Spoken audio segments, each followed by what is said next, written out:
শুভ নববর্ষ। আজ এক মহা আনন্দের দিন। রাক্ষসী হাসিনা আর ফ্যাসিস্ট আওয়ামী লীগবিহীন নববর্ষ। প্রগতিবাদীদের বয়ান ভাঙ্গা এক নতুন সূর্যের দিন।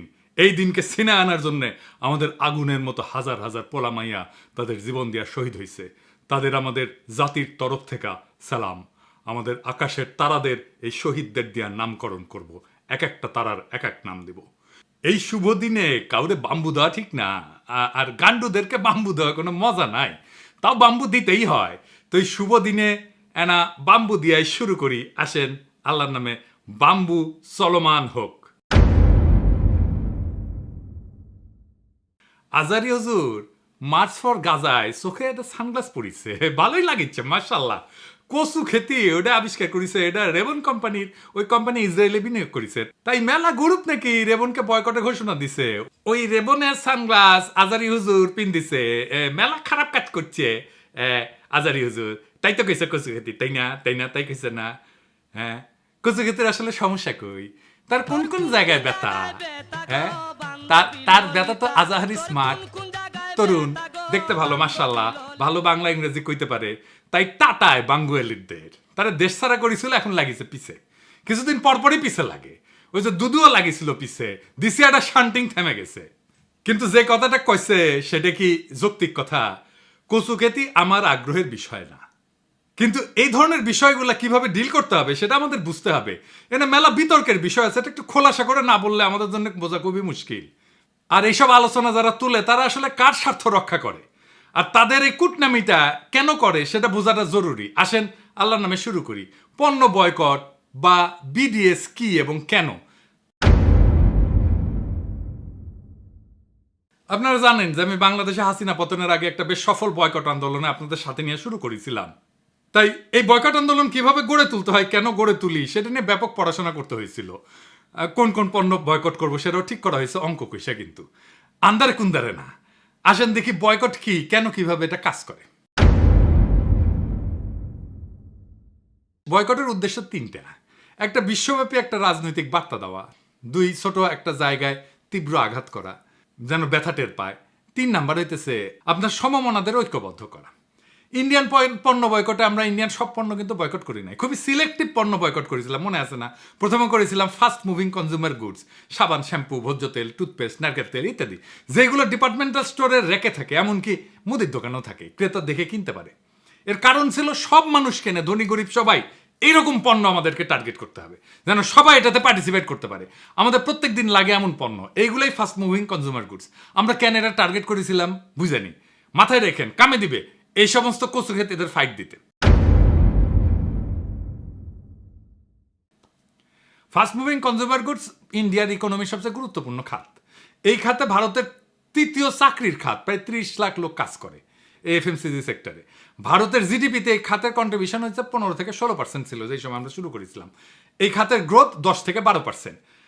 প্রথম অর্থনীতির খাত হচ্ছে সার্ভিস সেক্টর, এর গ্রোথ হচ্ছে 7 থেকে 8%, এটা ভারতের জিডিপির সমান। দ্বিতীয় অর্থনীতির খাত হচ্ছে ম্যানুফ্যাকচারিং, তার গ্রোথ 4 থেকে 5%, যা জিডিপির গ্রোথের চাইতে কম। তার মানে ইন্ডিয়ান টোটাল জিডিপি গ্রোথে এফএমসিজির ভূমিকা অত্যন্ত ক্রুশিয়াল, সবচেয়ে বেশি গ্রোথ দেয় সে। এই সেক্টরে গ্রোথ জিডিপির গ্রোথের চাইতে বেশি, শুধু বেশি না, 1.5 গুণ। তো এফএমসিজি বয়কটে আমাদের লাভ কি? একমাত্র এফএমসিজি বয়কটে ব্যাপক মানুষকে সম্পৃক্ত করা যায়, এটা লাগে, প্রত্যেকদিন কিনতে হয় নিয়মিত। 2 নাম্বার হইতেছে পণ্য চিহ্নিত করা সহজ, কারণ সেটা সেলফে থাকে। 3 নাম্বার, কোনো বাংলাদেশি ব্যবসায়ী ক্ষতিগ্রস্ত হবে না, কারণ এই পণ্য যারা বেচে তারা বাকিতে এনে বেচে, বিক্রি না হলে ফেরত দেওয়ার শর্তেই পণ্য তোলা হয় দোকানে। 4 নাম্বার, বয়কটের প্রভাব ব্যাপক এবং বহুমুখী হবে। ভারতের চাকরির বাজারে একটা নেতিবাচক প্রভাব রাখা যাবে, ভারতের অর্থনীতিকে ধাক্কা দেওয়া যাবে সামান্য হইলেও। 5 নাম্বার, এফএমসিজির বাজার বাংলাদেশি ব্যবসায়ীরা সহজে দখল নিতে পারবে। হয়েছিল কিন্তু, দেখছিলেন না আমাদের দেশি পণ্যের বেচা বিক্রি বেড়ে গেছিল। দেশীয় শিল্প কর্মসংস্থান উৎসাহিত হবে। 6 নাম্বার, বয়কটের ফল দৃশ্যমান করা যাবে, যেমন শেলফে অবিকৃত পণ্য, দোকান থেকে পণ্য ফেরত দেওয়া, পণ্য বেচার মরিয়া চেষ্টা, অফার, ডিসকাউন্ট, এগুলো দৃশ্যমান হবে। মানুষ তার বয়কটের প্রভাবকে কানেক্ট করতে পারবে। এই জন্যে ইন্ডিয়ানরা আমাদের এসে বলতো ওই সময়, এটা বয়কট করো, ওইটা বয়কট করো, রেলের বডি বয়কট করো, ইন্ডিয়ান বাস বয়কট করো, ট্রাক বয়কট করো, ইলেকট্রিসিটি বয়কট করো, ইন্ডিয়ান ইলেকট্রিসিটি। মানে ভাবখানা এমন, আমরা সবাই সকাল সন্ধ্যা ইন্ডিয়ান বাস ট্রাক কিনি বা ইন্ডিয়ান ট্রেল আমি আমার ডিপার্টমেন্টাল স্টোর থেকে কিনে আনিছি। যাই হোক, এই অমুকটা কেন বয়কট করলো না, অমুকটা কেন বয়কট করলো না, এগুলো যারা বলে এরা হইতেছে যারা ক্ষতিগ্রস্ত হচ্ছে তাদের লোক। আমরা দেখবো যে রেবন কোম্পানি আসলে বয়কটের লিস্টে আছে কিনা। এবং এই ইন্ডিয়ানরা যে অ্যাটিটিউড করেছে, কচু ক্ষতি একই অ্যাটিটিউড করেছে, কারণ ওর লাগিছে। ওই তো ইসরায়েলি পত্রিকায় লেখে, তো নিজে লেখে, হারেজ বলে পত্রিকাত লেখে ওই, হ্যাঁ, ইসরায়েলের পত্রিকা, ওটার সমস্যা নাই। রেবান এটা ইসরায়েলি কিনা কোম্পানি কিনা সেটা ঠিকই নাই, এটা বয়কটের লিস্টে আছে কিনা সেটা ঠিকই নাই, তাও ওই লাগিছে। তো রেবান কোম্পানি কি ইসরায়েলি কোম্পানি? না, রেবান কোম্পানি কোনো ইসরায়েলি কোম্পানি না। রেবান এটা প্রতিষ্ঠিত হয় 1937 সালে আমেরিকায়, নিউ ইয়র্কের রচেস্টার শহরে বাউশ অ্যান্ড লম্ব এই নামে একটা আমেরিকান কোম্পানি এটা প্রতিষ্ঠা করে। এই ব্র্যান্ডটা মূলত আমেরিকান বিমান বাহিনীর পাইলটদের জন্য তৈরি, অ্যাভিয়েটার বলে, অ্যাভিয়েটার সানগ্লাস। খুবই জনপ্রিয়তা পায়, জিয়া পড়তেন, বাইডেন পড়তো। 1999 সালে বাউশ অ্যান্ড লম্ব রেবান বিক্রি করে দেয় ইতালির লাক্সোটিকা গ্রুপকে। এসসিলার লেক্সোটিকা কোম্পানি, এটা একটা Franco Italian multinational company, head office হচ্ছে ইতালির মিলান শহরে। তাই আপনি যদি কোন দেশের কোম্পানি এটা বলতেছেন, তাহলে রেবনকে ইতালিয়ান কোম্পানি হিসেবে বিবেচনা করতে হবে। এবং মালিক এসসিলর লেক্সোটিকা। রেবন সানগ্লাস কই তৈরি হয়? মূলত ইতালি এবং চীনে তৈরি হয়। তার মানে রেবনের উৎপত্তি আমেরিকা হইলেও এখন এটা ফ্রেঞ্চ ইতালিয়ান কোম্পানি মালিকানা নেই, এবং এর সাথে ইসরায়েলের কোনো সম্পর্ক নাই। তাহলে কচু খেতি বিনিয়োগের কথা কেন আনলো? কারণ হচ্ছে নুয়ান্স হেয়ারিং বলে একটা কোম্পানি ছিল, ইসরায়েলি স্টার্ট আপ কোম্পানি, মানে যেগুলো শুরু করে কিন্তু বড় হইতে পারে না, ছোট কোম্পানি হিসেবে শুরু করে, কিন্তু তাদের টেকনোলজি ভালো, প্রোডাক্টও ভালো, কিন্তু তাদের এত ছোট কোম্পানি যে বড় স্কেলে যাইতে পারে না, এগুলোকে বলে স্টার্ট আপ। পরে এটা বড় কোম্পানির কাছে বিক্রি করে দেয় আর কি, এভাবেই চলে আর কি। ওরা এই যে হেয়ারিং এর টেকনোলজি নিয়ে কাজ করে, মানে যারা কানে কম শোনে, তারা কানের যন্ত্র লাগে না, সেটা নিয়ে কাজ করে। এই কোম্পানিকে 2022 সালে অধিগ্রহণ করে, মানে কিনে নেয় এসিলর লেক্সোটিকা, যারা রেবন ব্র্যান্ডের মালিক। তো ইসরায়েল স্টার্ট আপগুলো সারা দুনিয়ার জন্য আকর্ষণীয় কেন, এটা একটু বুঝে নি, এটাও একটা ইন্টারেস্টিং জিনিস। তাহলে বিশ্ব বাণিজ্যের আমরা একটা বড় বিষয় নিয়ে জানতে পারবো। ইসরায়েলি স্টার্ট আপগুলোর এত চাহিদার পিছনে কিছু নির্দিষ্ট কারণ আছে, যা তাদের বিশ্বব্যাপী প্রযুক্তি বাজারে একটা শক্তিশালী অবস্থানে নিয়ে আসছে। এর কারণ হচ্ছে উন্নত প্রযুক্তি এবং উদ্ভাবন ক্ষমতা। ইসরায়েলকে অনেক সময় বলা হয় স্টার্ট আপ নেশন, কারণ তারা কৃত্রিম বুদ্ধিমত্তা, সাইবার নিরাপত্তা, মেডিকেল টেকনোলজি, এগ্রোটেক এবং মিলিটারি টেকনোলজিতে দারুণ উন্নত। অনেক উদ্ভাবন প্রথম শুরু হয় ইসরায়েলি সেনাবাহিনীর গোয়েন্দা ইউনিট, বিশেষ করে ইউনিট 8200, এইটা থেকে অনেক দক্ষ প্রকৌশলী এবং উদ্যোক্তা বেড়ায় আসে, যারা পরে উচ্চমানের প্রযুক্তি স্টার্ট আপ গড়ে তোলে ইসরায়েলে। এবং ইসরায়েলে বিনিয়োগ বান্ধব পরিবেশ আছে। ইসরায়েলের রিসার্চ অ্যান্ড ডেভেলপমেন্ট বড় অঙ্কে সরকারি বিনিয়োগ পায়, পাশাপাশি বিদেশি বিনিয়োগকারীরাও ইসরায়েলি প্রযুক্তিতে আগ্রহী হয়।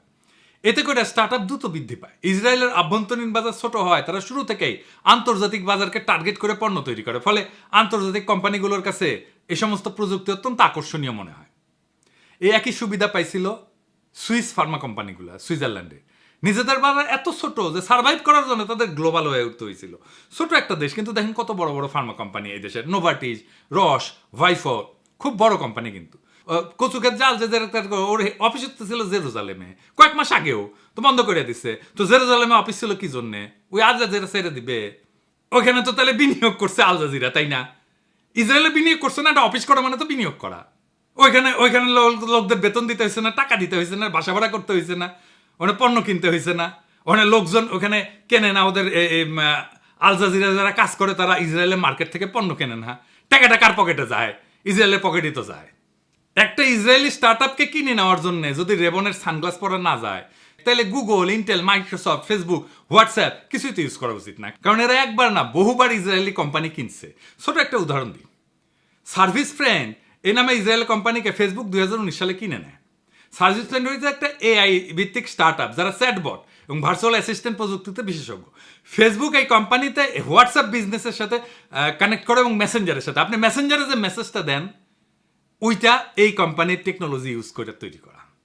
হোয়াটসঅ্যাপে যে মেসেজটা দেন অটোমেটেড রেসপন্স হয় যেটা, সেটাও এই কোম্পানির টেকনোলজি ইউজ করে, সার্ভিস ফ্রেন্ডের টেকনোলজি ইউজ করে। তো তাইলে গুগল ব্যবহার বন্ধ করে দিতে হয়, হোয়াটসঅ্যাপ ব্যবহার বন্ধ করে দিতে হয়, ফেসবুকের মেসেঞ্জার ব্যবহার বন্ধ করে দিতে হয়, তাই না? আর রেবন কোম্পানিকে বয়কটের কথা কে কইছে? বিডিএস যেটা বয়কটের মুভমেন্ট, ফিলিস্তিনির সাপোর্টে যে বয়কট মুভমেন্ট, সেটার একটা ওয়েবসাইট আছে, আমরা একটু পরে দেখবো। ওইখানে এই কোম্পানির কোনো উল্লেখ নাই।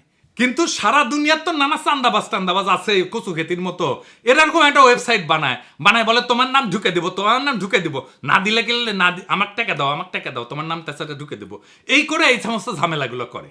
তাই সত্যিকার অর্থে এটা বয়কটের পণ্য কিনা সেটা আপনি বিডিএস এর সাইটে যেয়ে দেখবেন। যদি দেখেন বিডিএস এর পণ্য, তাইলে আপনি বয়কট করেন।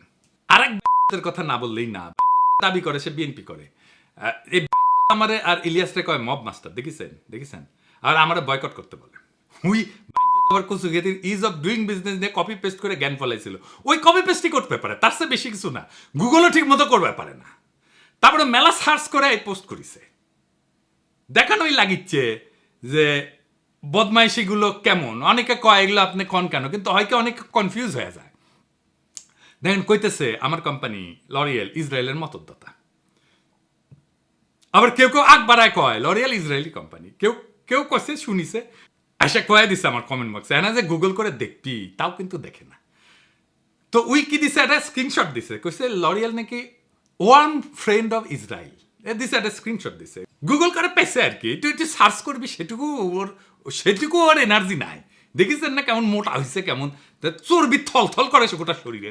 তো এডিটর সাহেব ওই সাইটে যান, দেখি তো ফ্রেন্ড, ওয়ার্ম ফ্রেন্ড দেখি না, দেখিছেন ওরা প্রমাণও দিছে, দেখেছেন এই যে লরিয়েল আসলে warm friend of Israel, proof একটা বাটন দিচ্ছে। এডিটর সাহেব দেখছেন। আচ্ছা এডিটর সাহেব বাটনে একটা প্রেস করেন না, দেখি কি প্রুফ দেখায়। দেখেছেন কোনো প্রুফ নাই, দেখেছেন। হ্যাঁ, ফিলিস্তিনের সাপোর্টে যে বয়কট মুভমেন্ট, সেটা একটা লিস্ট আছে এই সাইটে, এটি আছে নাম লরিয়েলের, দেখেন, নিজেই দেখেন। ওই আবার করছে কমেন্ট বক্সে, দেখেন বিডিএস এর নাম শুনিস তো, দেখেন ও নিজে শুনিছে, অক্সিগান ও নিজে শুনিছে, জিন্দেগিতে শুনে নাই। এইভাবে দিনের পর দিন কয়টা ইরিটেট করে যাইতেছে দুনিয়ার মূর্খ। আর এখন বিএনপি জুতিছে সব। ও তো উই গুগল ইউজ করে না, ওর বাসায় প্রিন্টার আছে না, এটা সব দেখেন না বিডিএস এর লিস্টে গুগল আছে কিনা। ওর বাসায় প্রিন্টার আছে না, এইচপি দেখেন না, আছে অবশ্যই।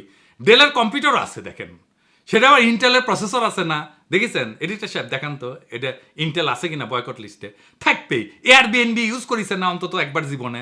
শালা ওই হ্যাগেস হচ্ছে না, দেখতে আসছে আমি পেদা গঙ্গা জল নিচ্ছি নাকি। শালা তোর পাশার যে গু আছে সেটা পরিষ্কার কর। আমি পেদা গঙ্গা জল নিছি কিনা সেটা দেখা লাগবি না, কারণ পেদা গঙ্গা জল নেওয়া লাগে না, হ্যাগেস হোসা লাগে, তুই সেটা করছিস। আচ্ছা ধরা যাক যে আমি এমন একটা কোম্পানিতে কাজ করি যা বয়কটের অধীনে ওই লিস্টে আছে, তাহলে কি করব? যখন ভারতীয় পণ্য বয়কট চলতেছে, তখন আমরা এসে একজন কইল যে দাদা আমি প্যারাসুট কোম্পানিতে কাজ করি, আমি কি করব? আমি কইলাম মন দিয়ে কাজ করবেন, বেতন নেবেন, আর ওই বেতন দিয়ে জুই নারিকেল তেল কিনবেন। আমরা পণ্য বয়কট করেছি, প্যারাসুটের চাকরি তো বয়কট করি নাই, তাই না? এখন আপনারাই বলেন, দেখলেন তো গুগল তো এই বয়কটের কোম্পানিতে আছে, ইন্টেল আছে, আমাজন আছে, এইচপি আছে, কে নাই? কোন বড় কোম্পানি নাই? তো আমরা গুগলে যারা বাংলাদেশে কাজ করে তাদের গুগলের চাকরি ছেড়ে দিতে বলবো, নাকি বলে দেওয়া উচিত আমরা গুগল ব্যবহার বন্ধ করে দিব, জিমেল ব্যবহার বন্ধ করে দিব, নাকি করা উচিত গুগল ড্রাইভ ব্যবহার বন্ধ করে দিব, গুগলের সব সার্ভিস বন্ধ করে দিব? তাইলে তো যুক্তি অনুযায়ী যেহেতু গুগল ওই লিস্টে আছে, তাইলে তো গুগলে যারা চাকরি করে, আমাজনে যারা চাকরি করে, এইচপিতে যারা চাকরি করে, ইন্টেলে যারা চাকরি করে, তাদের আগে চাকরি ছাড়তে বলা উচিত হিসাব মতো, ঠিক কিনা?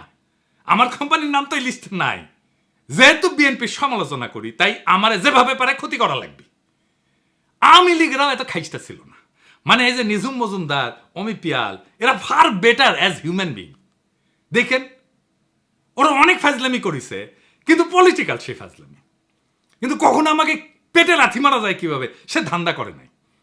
আরে ভাই আমি তো ইয়াবা বেশি না, চান্দাবাজিও করি না, একটা ডিসেন্ট পেশায় আছি। আমার লরিয়ালের চাকরি না থাকলে এই এসে কইতো যে আমি কিছু করতে পারি না, ইউটিউব বানায়, পেট চালায়, সেটা অসম্মানের কাজ না। ইউটিউব বানায়, পেট চালানো অসম্মানের কাজ না, কিন্তু বিরোধীদের জায়গা তো ধরতে হবে পলিটিক্যাল, এসব নিয়ে না।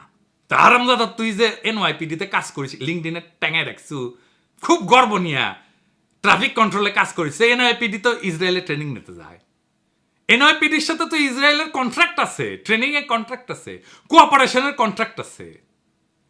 এমএনএসটিও বলছে যে বারবার এনআইপিডি ট্রেনিং করতে যায়, লজ্জা লাগে না ওই কোম্পানিতে, ওই প্রতিষ্ঠানে কাজ করতে? 2 দশক ধরে ইসরায়েলের সাথে পুলিশ কোঅপারেশন করছে। আমেরিকার এনআইপিডি। তো তুই সার আগে এটা একদম বয়কট গোয়া মধ্যে ঢুকে দেবো শুয়ারের বাচ্চা। আজকে যে এই নতুন লড়াই শুরু হয়েছে না, এটা ফেসবুক পোস্টের লাইক কমেন্টের খেলা না, এটা একটা তপ্ত যুদ্ধক্ষেত্র হয়ে উঠছে, যেখানে সত্যের পাশে দাঁড়ানো মানে নিজের পিঠে আগুন নিয়ে নামা। আজ যখন কচু খেতির আর প্রগতিশীল এই বিএনপিরা গল্লিক মুখে নিয়া মুখোশ পইরা বিভ্রান্তি ছড়ায়, তখন আমাদের হাতে চাই তথ্যের তলোয়ার, যুক্তির কামান। বয়কট যদি অস্ত্র হয়, তবে সেটা চালাইতে হবে মগজ ঠান্ডা রেখে, হৃদয় গরম কইরা। এই নববর্ষে আমরা শুধু আনন্দ করতেছি না, আমরা পুরনো দাসত্বের শৃঙ্খল ভাঙতেছি। এই সূর্য, এই আলো, এই শহীদের রক্তে কেনা। তাই যারা অ্যাক্টিভিজমের নামে মিথ্যার বীজ বনে ব্যক্তিগত আক্রমণের মধ্যে দিয়া, তাদের বলি, আগুন আমরা পানি দিয়ে নিভাবো না, আগুন আগুন দিয়ে নিভাবো। এই যুগে সত্য বলা জিহাদের চেয়ে কম না। আর সত্যকে ধোকা দিয়ে ঢেকে রাখা যত কচু খেতি আছে, তাদের মুখোশ খুলে ফেলাই আমাদের দায়িত্ব। বয়কট মানে আবেগে ভেসে যাওয়া না, বয়কট হইতেছে হিসেবে কষা ঘায়েল করার অস্ত্র। আজ যারা তথ্যের বদলে ট্রল ছুড়ে মারে, একবার আজাহারিকে একবার পিনাকিরে, তারা ফিলিস্তিনের শত্রু, তারা ইসরায়েলের বন্ধু। মনে রাখবেন, বিপ্লব আবেগ দিয়ে যেতে যায় না, যেতে ডেটা কৌশল আর দৃঢ়চেতা মানুষ দিয়া। আগুন যখন জ্বালাইছি, পুরাই ফেলবো মিথ্যার প্রাসাদ, সে কচু খেতেই হোক আর প্রগতিশীল বিএনপিরই হোক। ইনকিলাব জিন্দাবাদ।